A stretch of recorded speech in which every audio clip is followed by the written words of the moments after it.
Hello and welcome. My name is Alan, and today we are just going to do a wrap up of E3. Now that it is over, and look at some of the uh, bigger things that came out of it, as well as um, other things, and me being a Nintendo fanboy since I grew up with that all my life. I don't care what y'all say, it's been innovating since the beginning. So, we'll look at Nintendo, who honestly, from what I've heard, won the E3 showcase. I didn't really keep up for when it was this year, because honestly, I'm not that big into the whole E3 thing. It's like, okay. But, E3 highlights. Let's look online.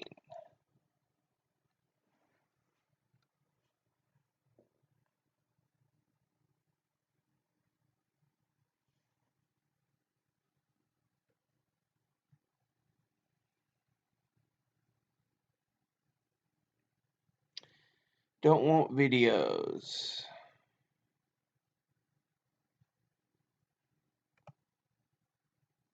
I just won't. Can I have a news article? Does no one read anymore? There we go. We'll go GameSpot.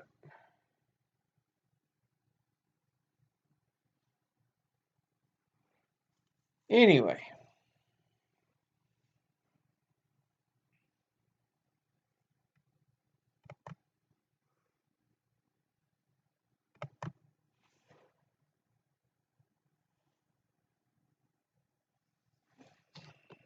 I don't want videos. E3.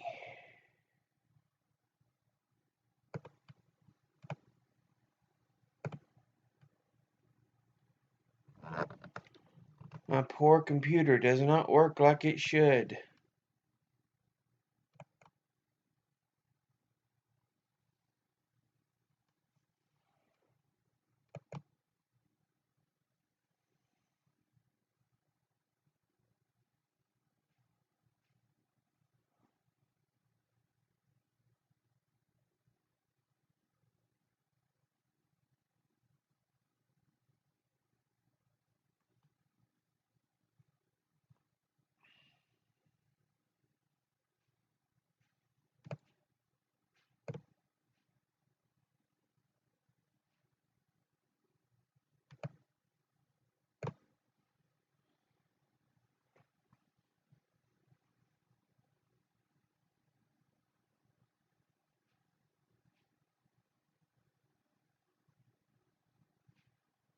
Okay.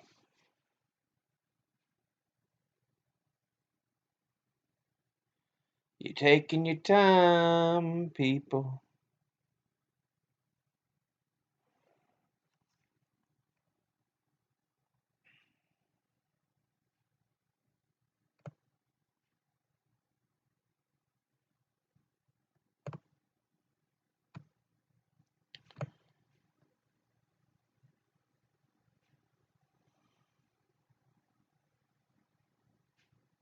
Borderlands 3. We get a good look at it.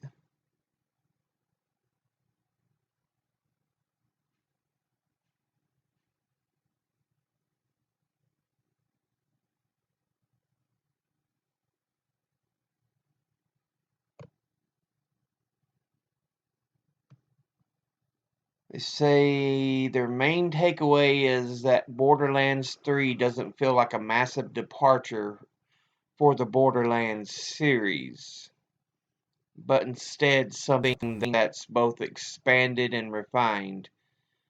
especially with the gunplay. Borderlands 3 launches on September the 13th for PlayStation 4, Xbox Online, and PC. Guess I'll have to get it for PS4, see what it's like.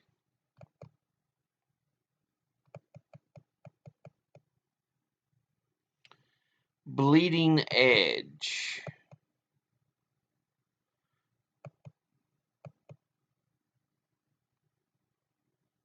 Come on now, work with me.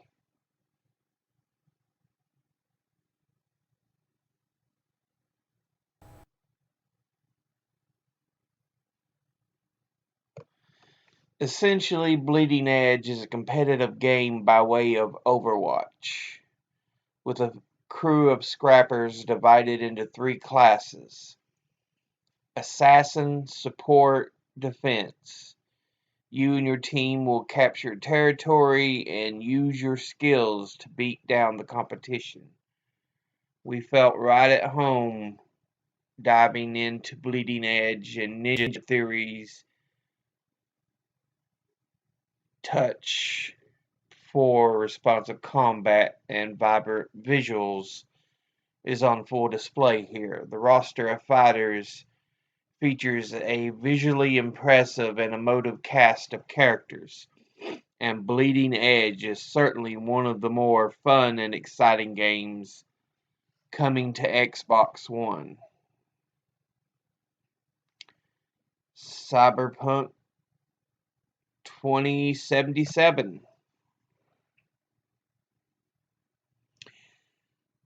CD Projekt Red continues to show how expansive Cyberpunk 2077 will be.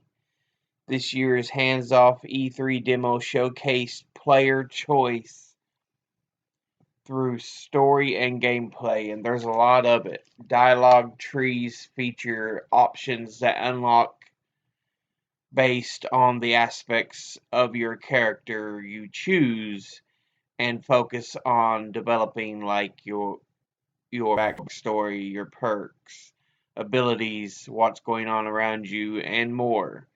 In a similar respect, your experiences and paths through missions will differ based on the playstyles you choose and the characteristics you pick for your protagonist. V.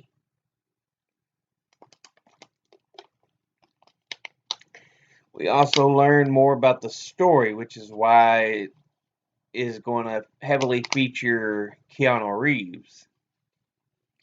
His role as Johnny Silverhand was first revealed at E3 2019.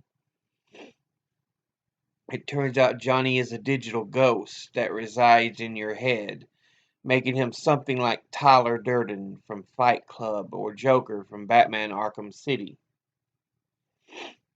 That means you'll get a lot of Keanu as you work your way through the Night City, and CD Projekt Red said the relationship you shape with Johnny is a big part of the story. Keanu alone was cool, but coupled with all the choices and variety Cyberpunk 2077 seems to be offering in story and gameplay, there's a lot there to get us excited. So that seems pretty cool. I'm always down for the choices. Again, there's nothing wrong with a good story if it's told outright straight, but choices are fun.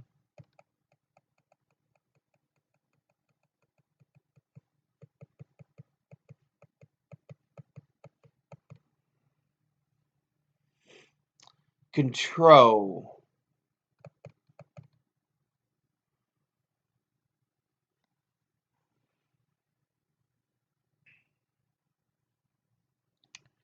From Remedy, that has games like Max Payne, Alan Wake, and Quantum Break. Uh,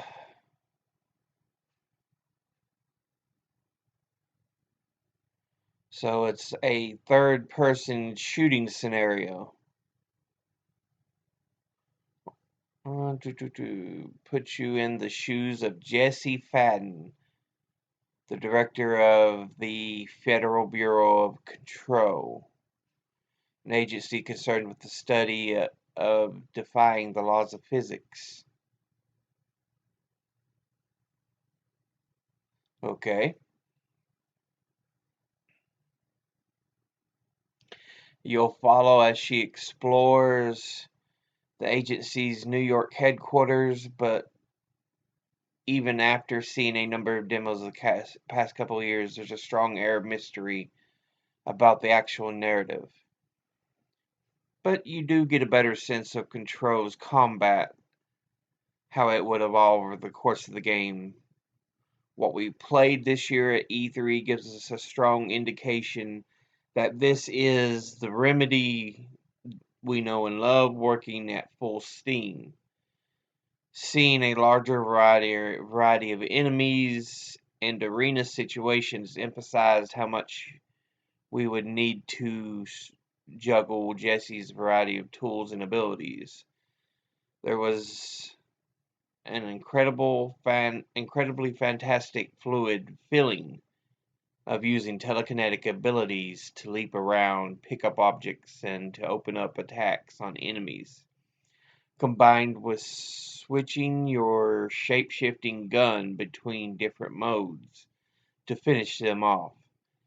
It's the kind of combat design that makes you hungry for more fights, and perhaps that's unsurprising coming from Remedy, but nevertheless it has nevertheless one of our favorite titles at E3, so they really like Control. Come on. Scroll down.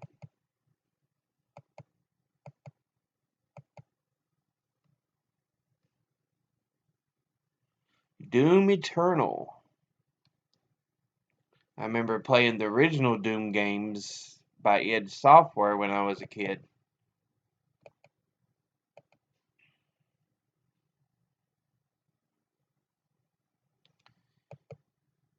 Doom Eternal.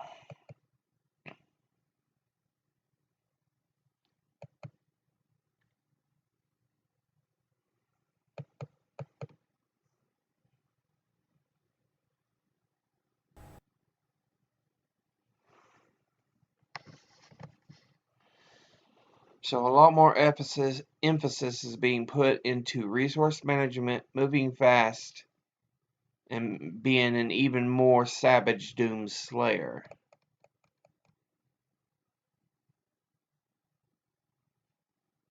Come on, computer, work with me here.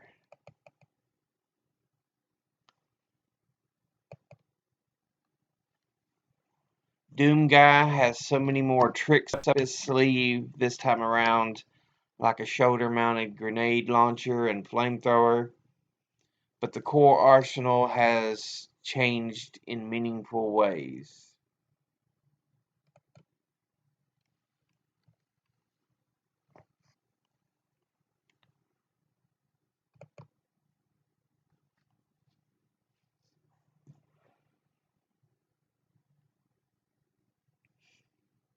Double-barrel shotgun now has a hook shot that'll propel you towards enemies. Okay. Combat shotgun's alternate fire is a sticky grenade. And the heavy cannon acts a sort of sniper rifle too.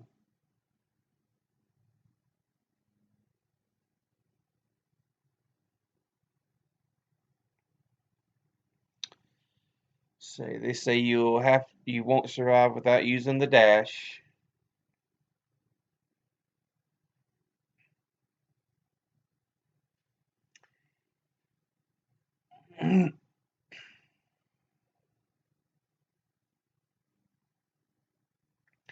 Enemies aren't just aggressive and overwhelming. It's not just about blowing through nasty demons now. It's about handling unrelenting waves of enemies with their own unique abilities.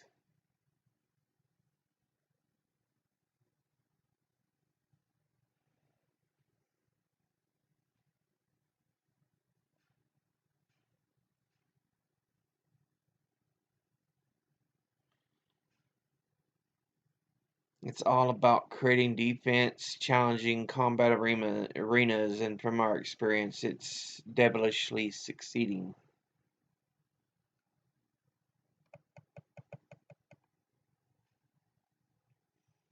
You can't just rely on sticking to your guns anymore. Doom Eternal demands that you use everything at your disposal and never stop until you put an end to hell on earth.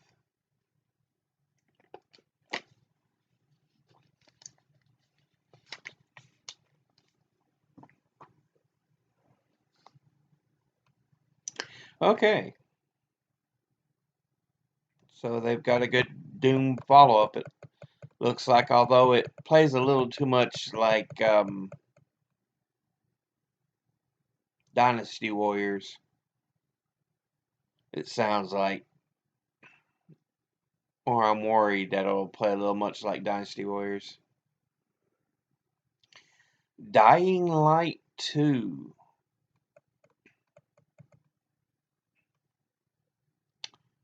Really? You gonna jump on me?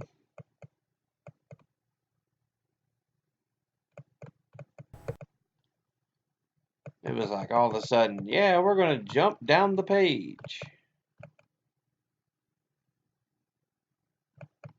GameSpot. Dying Light 2. It's really my computer. With its fast-paced parkour and brutal combat ratcheted up by several degrees, Dying Light 2 advances many of the previous game's defining systems.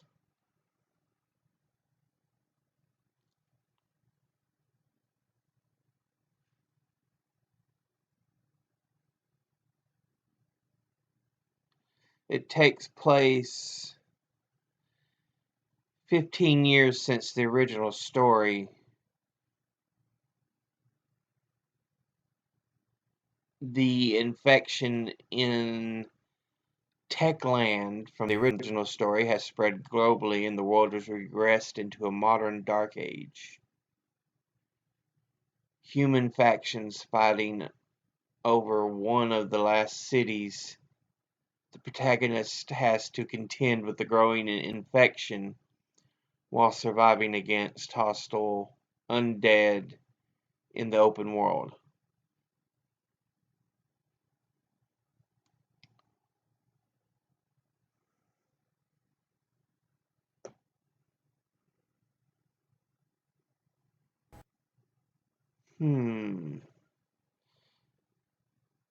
Many of the different interactions we saw at the demo could irrevocably alter the flow of the story, even forever changing the story layout on the map. The sequel maintains a sense of speed and freedom found from parkouring over rooftops with the infected and other hostile humans nipping at your heels.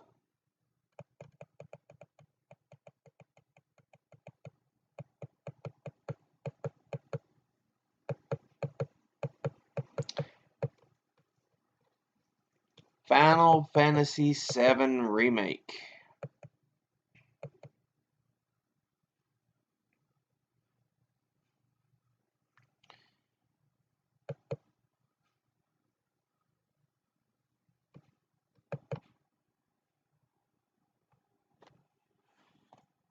They finally got to play the Final Fantasy VII Remake, and while there are many questions left to answer, their first impression was very reassuring.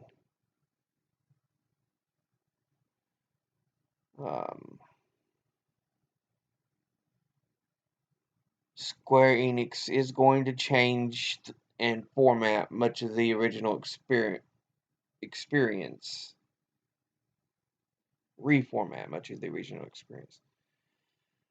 From dialogue to combat, this new version of Final Fantasy VII is indeed very different compared to the '97 game.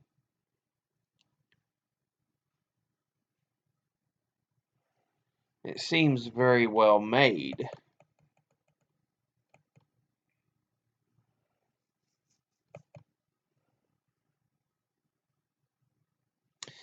The E3 demo set in the Mako Reactor #1, the power plant that Cloud and Barret blow up at the start of the game.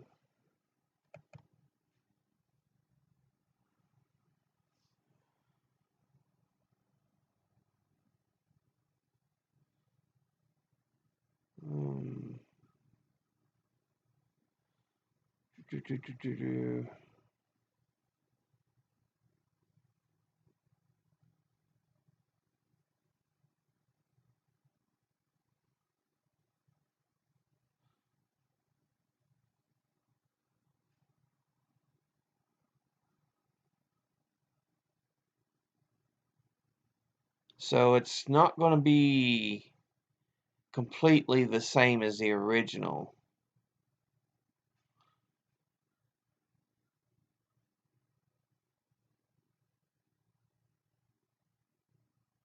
And fully embraced what it can be.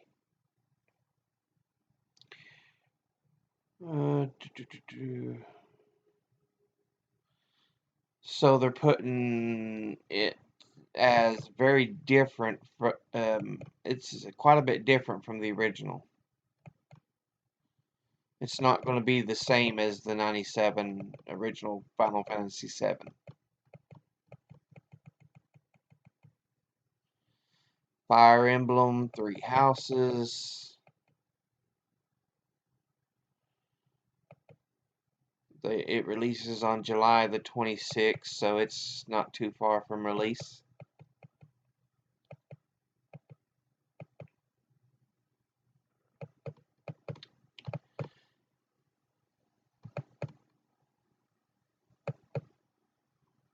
In short, it's like Persona's school life management collided with Fire Emblem's traditional tactics and created the Harry Potter game of my dreams.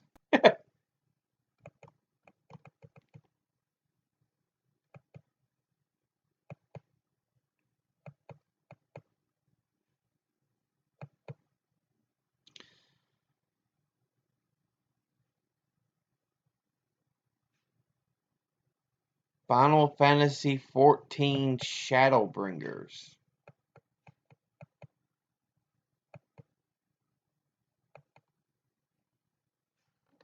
Is this...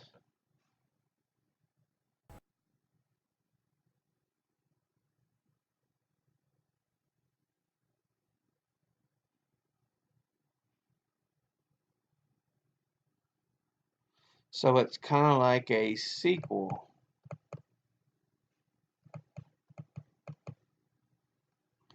Like Final Fantasy X-2 was.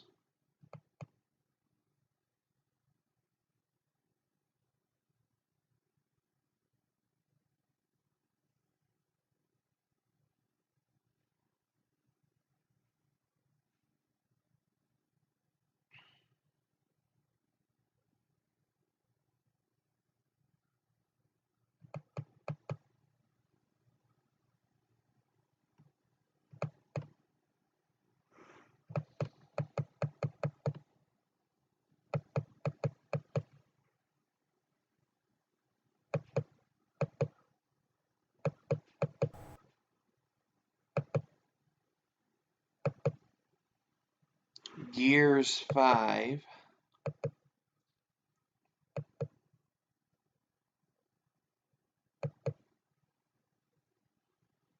Haven't played any of the Gears of War series, so I really don't know. Third-person shooter.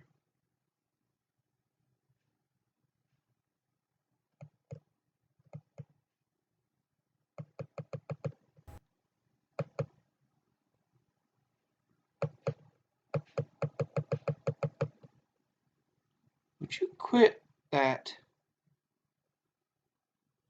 There's still more to Gears of War 5, but what we've had the opportunity to play at the show has us excited for what the future holds next. If the Coalition can imbue the rest of Gears 5 with refreshing ideas like this, then it could be a return to form the series has needed for a while now.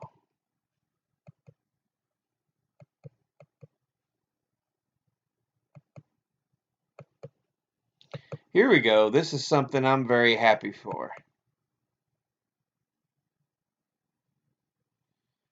If it'll work, if my computer will work with me, scroll down. Come on.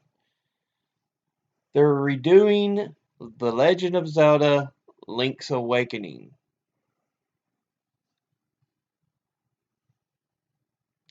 It was a Game Boy game. And I assume it's going to be on the Switch. Yeah, remake for the Switch, which is going to be wonderful. They've made the background look like a toy world, though.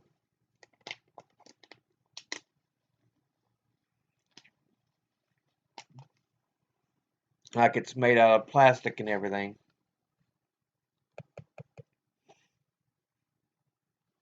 Even more than 25 years after its initial release, The Legend of Zelda Link's Awakening remains one of the most beloved entries in Nintendo's storied series. When it first arrived for the Game Boy in 1993, it was a technical marvel, a full-fledged Zelda adventure that fit in the palm of your hands. As impressive as that was at the time, however, it was the game's affecting story and charming cast that endeared it to a generation of gamers. The novelty of having a portable Zelda adventure, the first one, may have since faded, but the emotional heart of Link's Awakening still resonates nearly 3 decades later. That pedigree alone would be enough to make the upcoming Link's Awakening remake for Switch one of the most anticipated releases of the year, but Nintendo has done a stellar job in reimagining the classic adventure for modern hardware. The traditional top-down Zelda gameplay feels just as delightful as ever, and the developers have implemented some welcome quality of life improvements to the game. Link's sword, shield, and other accessories are now equipped at all times. Which, yeah, you didn't in the original game. Alleviating much of the clunkiness in the original and its restrictive 2-button layout. Well, it was only built for the original Game Boy, so it's the visuals, however, that leave the biggest impression. Nintendo sought to preserve the sense of smallness and the original Game Boy game evoked with the Switch remake, and the result looks and feels like a living diorama. Even if you've never played the original, it's hard to be not to be taken in by the game's charming world, which is why Link's Awakening is one of our favorite titles from E3 2019.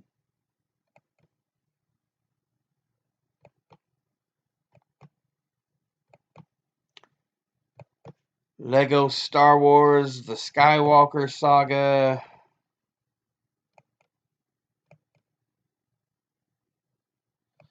I'm just not big of a Lego or Star Wars fan, so. With no apparent ties to the original games.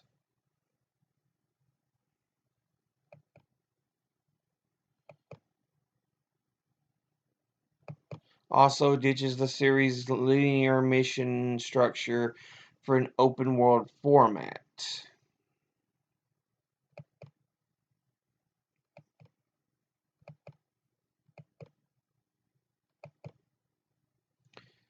You can travel to any planet in the Star Wars movies, from Tatooine to Coruscant.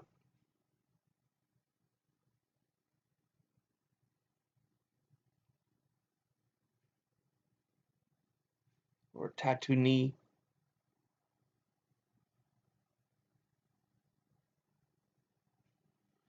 Okay. I really wish you would just go down like I'm telling you. Previous LEGO Star Wars games have always received plenty of love, but the Skywalker saga seems to reinvent enough of those games' formula to offer brand new experiences that's worth the time of both old fans and new series and series newcomers. Come on, scroll down.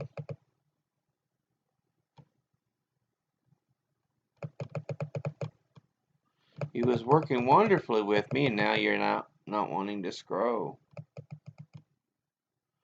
Marvel Ultimate Alliance 3: The Black Order.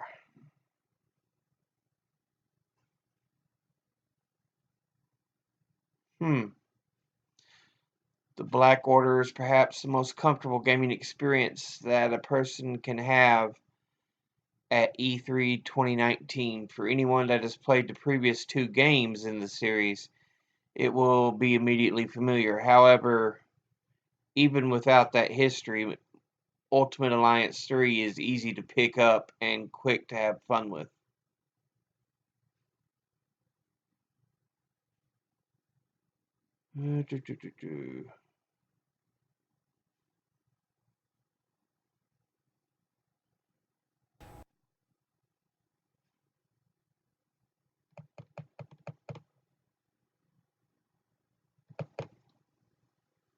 Marvel and Team Ninja have been working together to craft a story that actually brings all the heroes and villains together in a way that makes sense. And since it supports local multiplayer, putting together a team of heroes that can go on missions should be rather easy.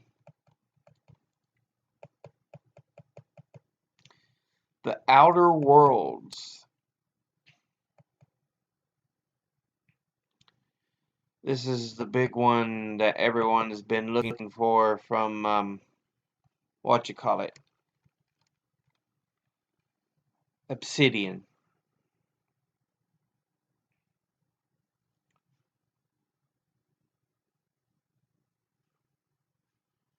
And of course, it's because they were the ones that made Fallout New Vegas, and they're like, oh my goodness. Now, honestly, you've got to realize they don't have the same team they had when they made Fallout New Vegas.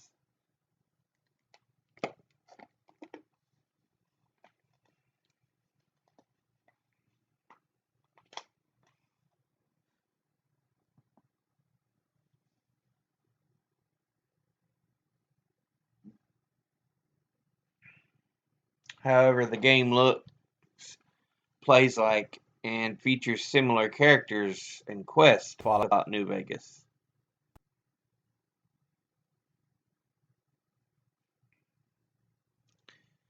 The Outer Worlds doesn't need to do anything fundamentally different.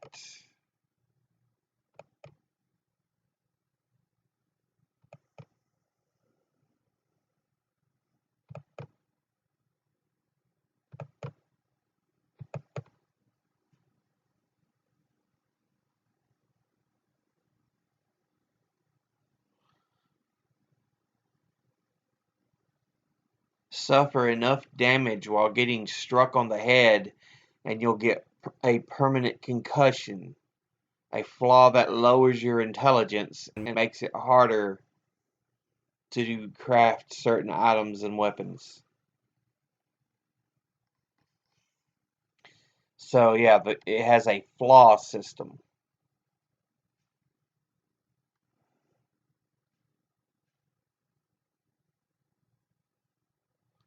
That's interesting.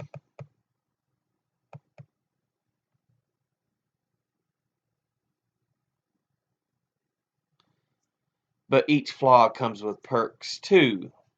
Permanent concussion unlocks dumb dialogue options, for example, giving you more ways to navigate a conversation.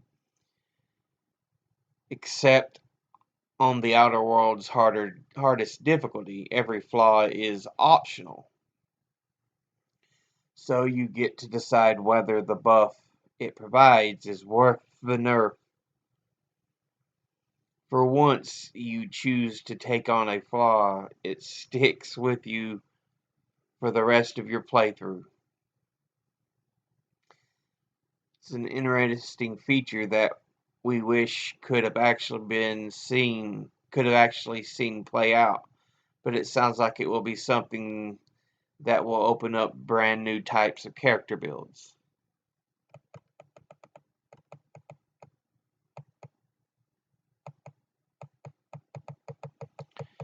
Pokemon, another game I was just never really into. Pokemon Shield or Sword and Shield. It's for the Switch.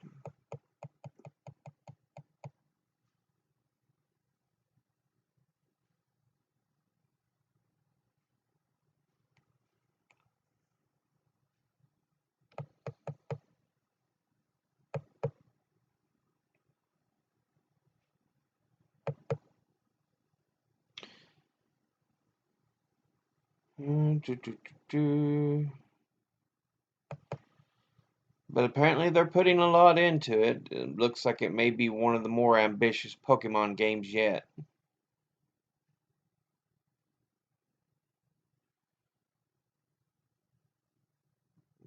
Galar region.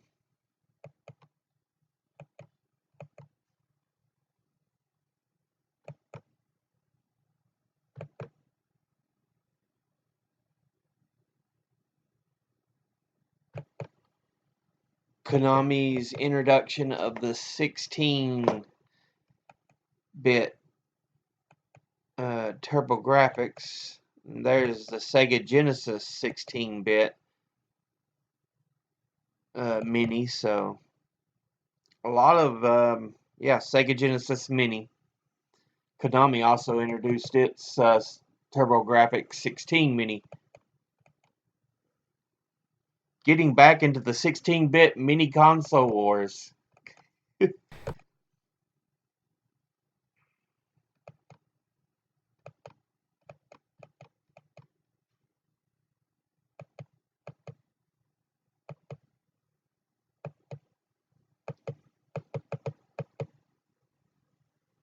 But if you've ever wanted to play the old Genesis games, the old Super Nintendo games, old TurboGrafx games, these minis are a good way. Star Wars Jedi Fallen Order. Again, like I said, not a big Star Wars fan.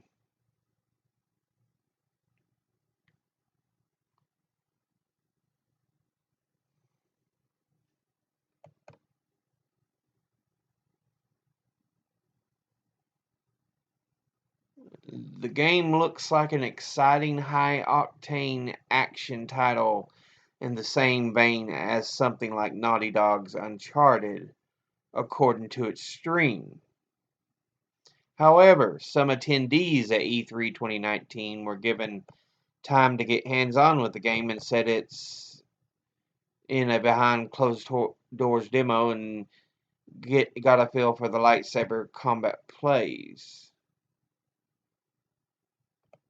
So it's from Respawn.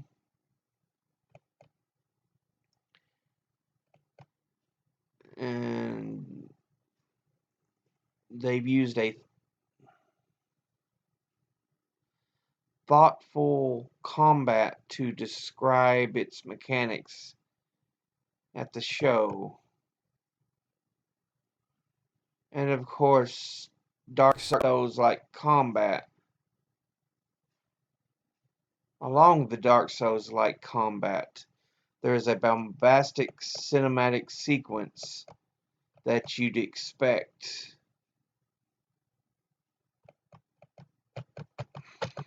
Come on, computer.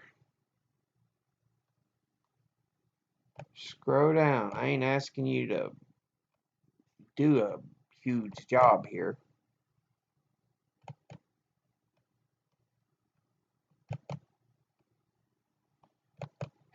I'm just asking you to scroll down.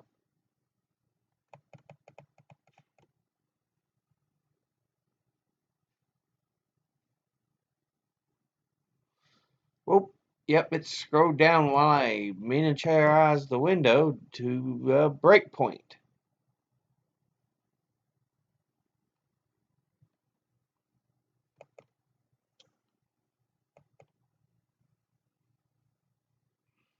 Left us feeling positive about the series' swing back to a more demanding military tactics game.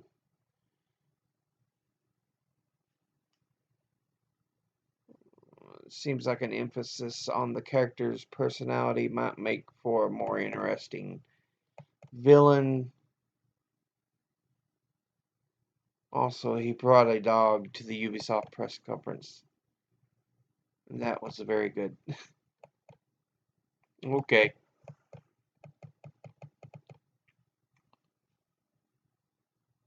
God, GameSpot, why are you taking so long to scroll? Watch Dogs Legion.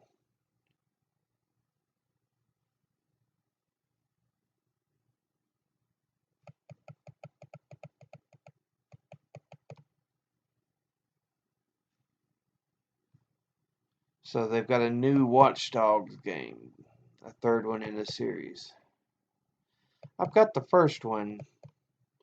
It seemed like an okay game until you get to the driving. I hate driving in games. I despise driving in games. I can't stand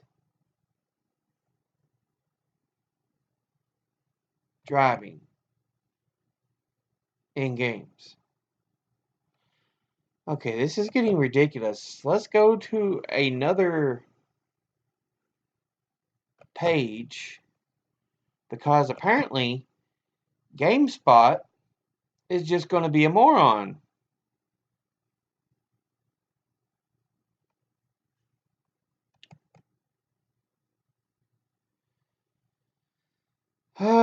Anyway, there were also other introductions. I know Nintendo is doing a Breath of the Wild 2. I haven't got to play it yet. And see what it's actually like. I am curious. The Link's Awakening I like a lot.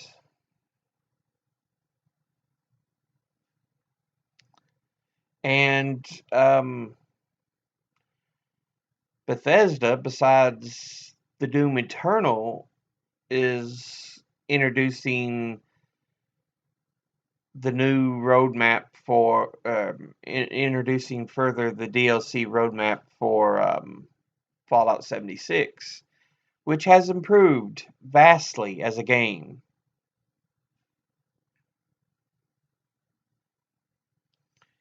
It was a horribly borked launch for what it should have been. But yeah, they're going to do Nintendo's going to do. They seem to win from most opinions I saw.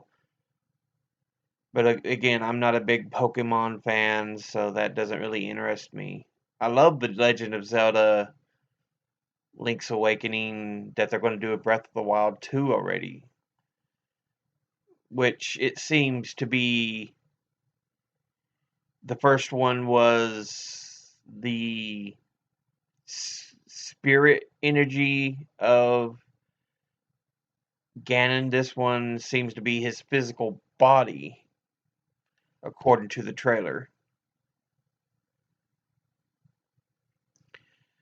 But yeah, um,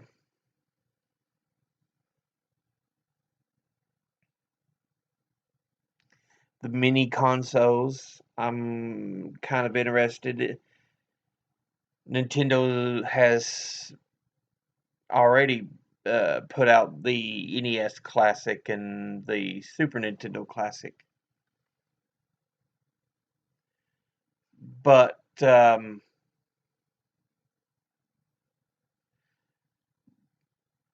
there's now a Sega Genesis Mini with all the games from that era. And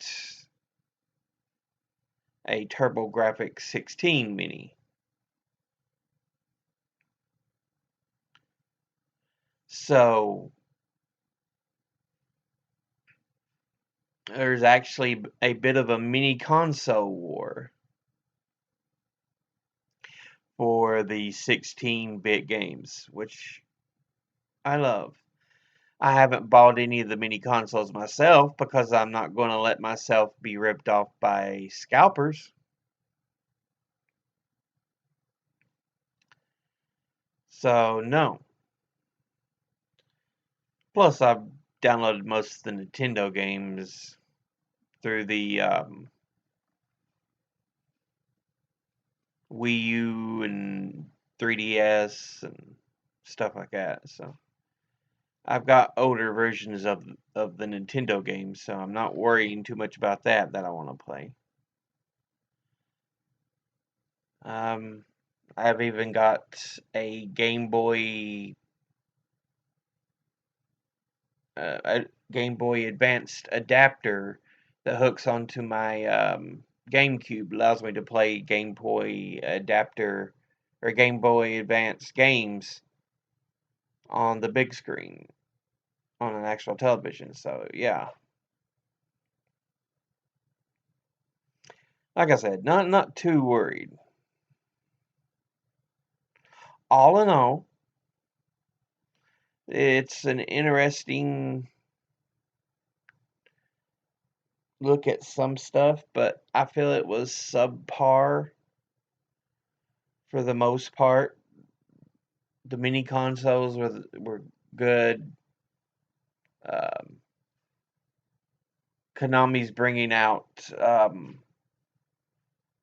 besides the mini TurboGrafx 16, they've also got the PC Engine Mini and the PC Engine Core Graphics Mini. So they're also releasing those. But it's like some of them are for Japan or Europe. And then they're also releasing Contra Rogue Core, which is a comeback to the Contra games because they've recently been releasing the collections. There's the Contra collection, there's the Castlevania collection. So, which I'll have to see if I can get my hands on. I would love to play the Contra collection.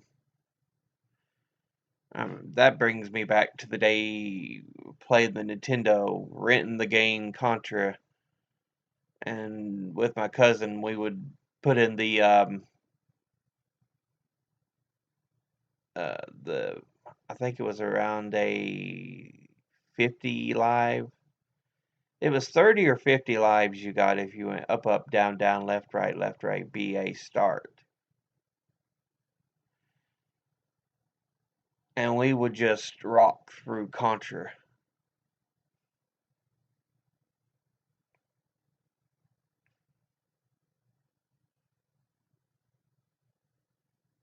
That was fun. Haven't really played much of the other Contras, but it would be kind of interesting to play them. I think I played Contra 2 a little bit.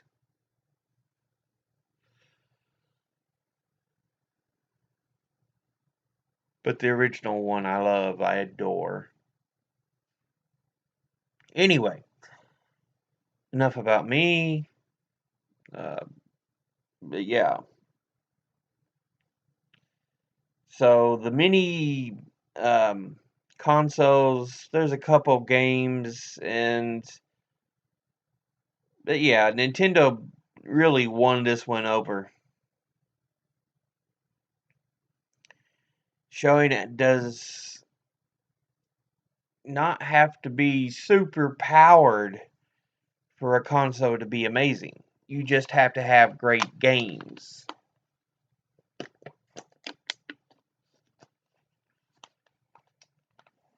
And yes, even though your console may be super powered like a Xbox One or whatever, they can still be trash games on it, and that doesn't help your console. And that's why I'm so happy the Switch is selling so well, because it seems to maintain a strong pull this year of games. I'm so sick of this Xbox, uh, what is it, PlayStation, PC, wars. Nintendo's just like, whatever, man. We've been here long enough. We're just renovating and putting in, always inventing new things for the game industry. You notice after the Switch came out and became popular, Xbox and PlayStation developed their little movement controllers. Nintendo put the little buttons, shoulder buttons on. They've introduced thumbsticks back into the controllers. You know, Nintendo has always been innovating. They haven't been trying to compete. There's like, look, we're done with trying to compete with you little kids. We just innovate and try new things.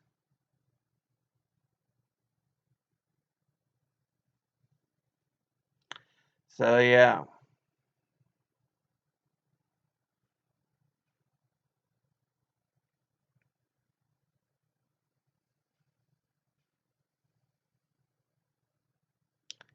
it is definitely. I'm glad to see them back.